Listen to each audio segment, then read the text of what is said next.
Hi everyone, welcome to my channel. आज मैं इस वीडियो में लेकर के आई हूँ जो आपके साथ डिस्कस करूँगी Heart of Darkness by Joseph Conrad. Okay, इसके समरी पे हम लोग फोकस करेंगे कि कैसे क्या हुआ था इस नॉवेला में। चूँकि हार्ट ऑफ डार्कनेस एक नॉवेला है, और नॉवेला क्या होता है पहले हम ये समझ लेते हैं। नॉवेला वो होता है जो शॉर्ट स्टोरी से बड़ा होता है और एक नॉवल से छोटा होता है। ओके, तो लेट्स स्टार्ट। ये जो हार्ट ऑफ डार्कनेस है, this is one of the most important works of Joseph Conrad, and a lot of questions always आते हैं आपके यूनिवर्सिटीज़ एग्ज़ाम में, आपके कॉलेज एग्ज़ाम में। Okay, the narrator of this particular novel, I mean novella, Heart of Darkness, is an unnamed man on a ship. एक ship के बारे में यहाँ पे बताया जाता है। एक शिप है जिससे समुद्र के रास्ते से लोग सफ़र करके अफ्रीका जाते हैं, कॉन्गो में, वहाँ से आइवरी लाने के लिए जाते हैं।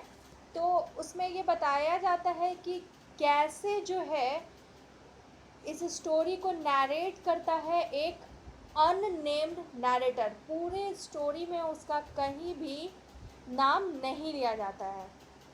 ओके, फिर क्या होता है कि the novels begins with the narration of this unknown man. एक अननोन मैन है जो आइवरी हाथी के दांत होते हैं, जो अफ्रीका के घनघोर जंगल से वो लोग लाने के लिए जाता है। द मेन कैरेक्टर जो इसे लाने के लिए जा रहा है, that is Marlow. Okay, Marlow लेने के लिए जाता है। देखिए क्या होता है, नॉवेल स्टार्ट होता है तो नॉवेल का जो नरेशन कर रहा होता है इस नॉवेला का, that is an unknown man. उसका नाम का कहीं भी जिक्र नहीं होता है।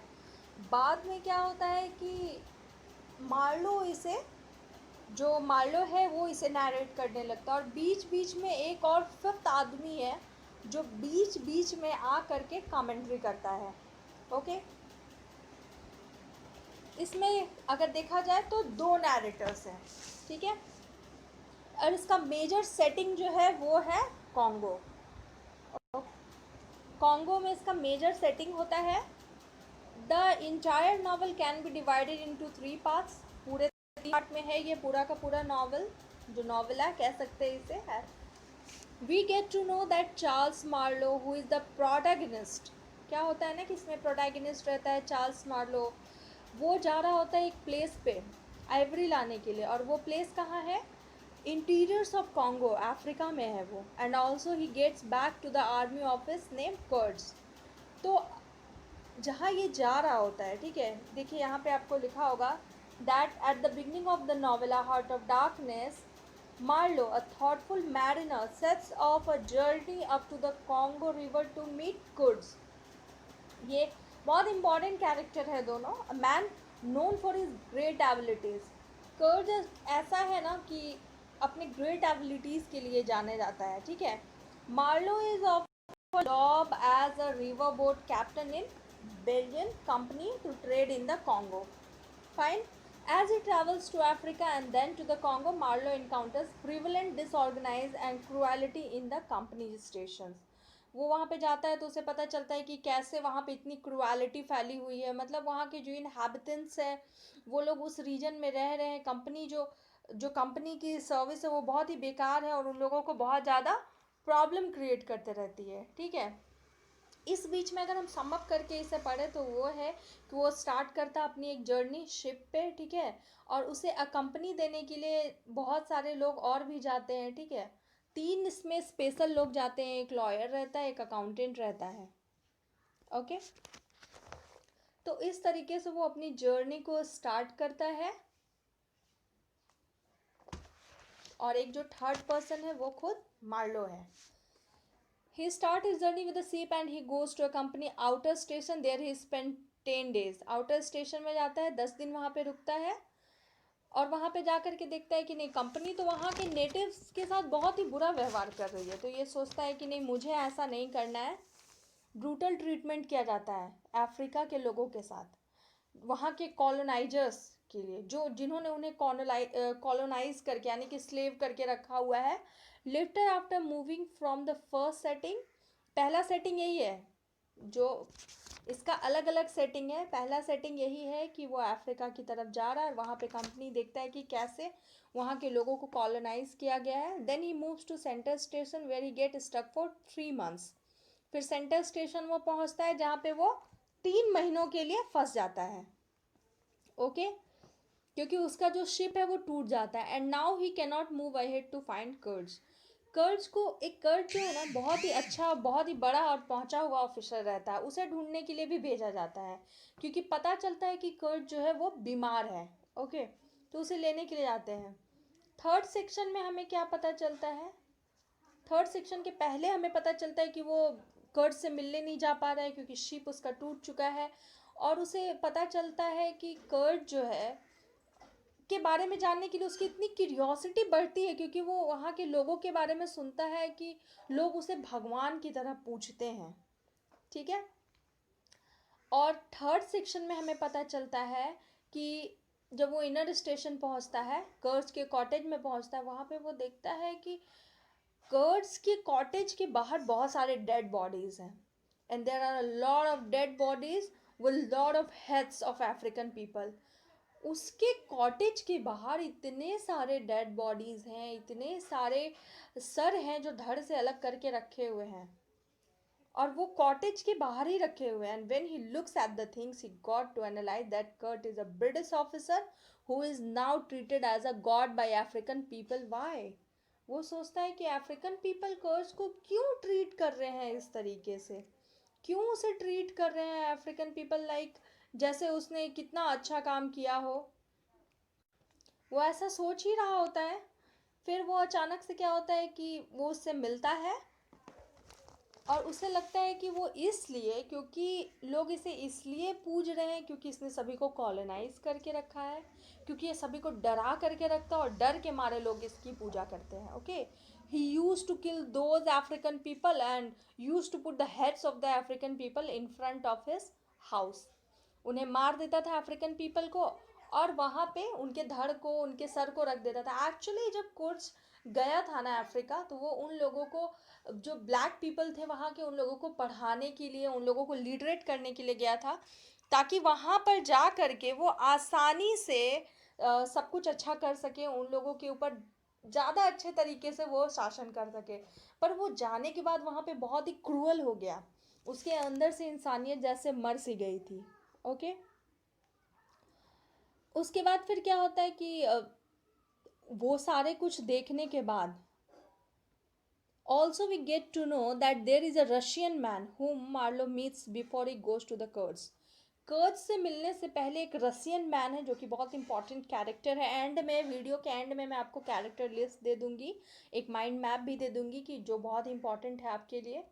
ओके, कर्ज के हाउस पहुंचने से पहले वो मिलता है और उसको बताता है वो आदमी कि कैसे कर्ज जो है, he is a kind of disciple of कर्ज, वो बहुत बड़ा फॉलोअर रहता है कर्ज का, वो Russian man worship this Kurtz. And if you look at the novel, जब आप इस नॉवेला की ओर देखते हैं, you can see that Conrad has beautifully portrait the kind treatment colonise people used to receive at the hands of colonisers. As we know कि जो लोग कॉलोनाइज करते थे उस वक्त, जो यूरोपियन लोग थे, जो ब्रिटिशर्स लोग थे, वो लोग अगर अफ्रीका को अगर कॉलोनाइज करते थे तो वहाँ के लोगों के साथ कितना बैडली ट्रीट करते थे। जोसेफ कॉनराड ने इस चीज़ को बहुत ही ब्यूटीफुली प्रेजेंट किया है अपने इस नॉवेला में। ओके, कर्ज is a perfect symbol of coloniser. कर्ज को इसमें एक परफेक्ट सिंबलाइजर के रूप में प्रेजेंट किया गया है। We get to know that finally Marlow meets Kurtz. Last में पता चलता है कि चलो मार्लो जो है वो कर्ज से मिलता है। He wants to take him back, वो उसे वापस ले जाना चाहता है, बिकॉज कर्ज इज इल, कर्ट इल रहता है इसलिए उसे वो ले जाना चाहता है। He wants to take him back to Britain, क्योंकि वो ब्रिटेन से अफ्रीका आया था कर्ज को ले जाने के लिए, और वो उसे ले जाना चाहता है। बट उस वक्त क्या होता है, the Kurtz live from there and he goes in to जंगल।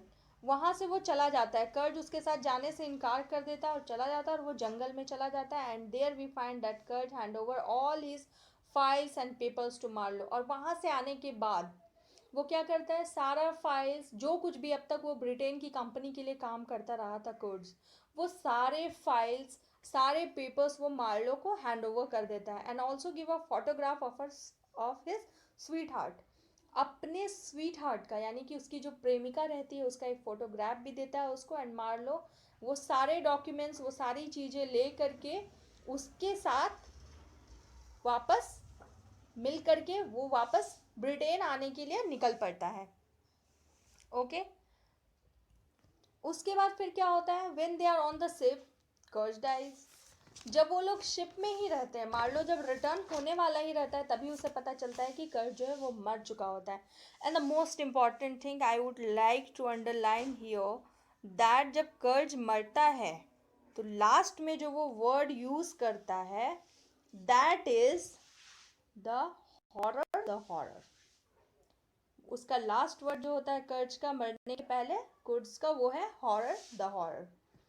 उसके बाद क्या होता है ना, throughout the journey Marlow can't remember all this things Kurtz had told him. उसको याद भी नहीं रहता मार्लो को कि उसने क्या क्या चीज़ें बताई थी। And he realises the impact of colonisation. उससे जो सारा चीज़ जो सबसे ज़्यादा ध्यान रहता है कि कैसे लोगों के साथ बुरा व्यवहार होता आया है, कैसे कॉलोनाइज पीपल के साथ इतना बुरा, इतना घटिया व्यवहार होता है, और वो सारा समय यही सोचता रहता है। After returning to England he goes and meet beloved of Kurtz. जब वो इंग्लैंड पहुंचता है तो फिर वो क्या करता है, कर्ज से मिलता है, कि गर्लफ्रेंड से मिलता है, उसकी बिलवड से मिलता है। And then girl tell Marlow what did Kurtz से। और उसकी प्रेमिका यहाँ पर पूछती है कि कर्ज ने मार्लो से क्या कहा। ठीक है, तो जब वो मर रहा था तो मार्लो यहाँ पे एक चीज़ झूठ बोल देता है। वो कहता है कि मरने के पहले वो तुम्हारा नाम ले रहा था। But we know the fact that as a reader, जब हम इस नॉवेला को पढ़ते हैं as a reader we know, देखिए जैसे कि वो यहाँ पे कहता है कि he tells her name that Kurtz words was her name. यहाँ पे बहुत ही एक अलग तरीके का ट्विस्ट है। उसकी प्रेमिका पूछती है कि नहीं कर्ज ने क्या बोला लास्ट वर्ड, एंड मार्लो कहता है कि नहीं वो तुम्हारा नाम ले रहा था। ओके, तो यहाँ पर जा करके जो नॉवेला है वो एंड हो जाता है। ठीक है, मैंने आपको इस वीडियो में प्रोवाइड किया हुआ है समरी। ठीक है, और इसके साथ मैंने यहाँ पे जो प्रोवाइड किया है वो है आपको फुल कैरेक्टर लिस्ट। एंड ये सारे मेजर इम्पॉर्टेंट कैरेक्टर लिस्ट हैं। साथ में वीडियो के एंड में आपको प्रोवाइडेड है, दैट इज़ माइंड मैप है कैरेक्टर का, कि सारे कैरेक्टर्स कैसे एक दूसरे के साथ रिलेटेड हैं, जो कि बहुत इम्पॉर्टेंट है। जो आप याद रखेंगे तो आपके एग्ज़ाम में काफ़ी आपको सहायता मिलेगी एग्ज़ाम देने में। ओके, सो आज के इस वीडियो में इतना ही। मिलेंगे हम जल्द ही नेक्स्ट वीडियो में नए लेसन के साथ। और please do not forget to subscribe and like, and please do share if you find it beneficial. Thank you.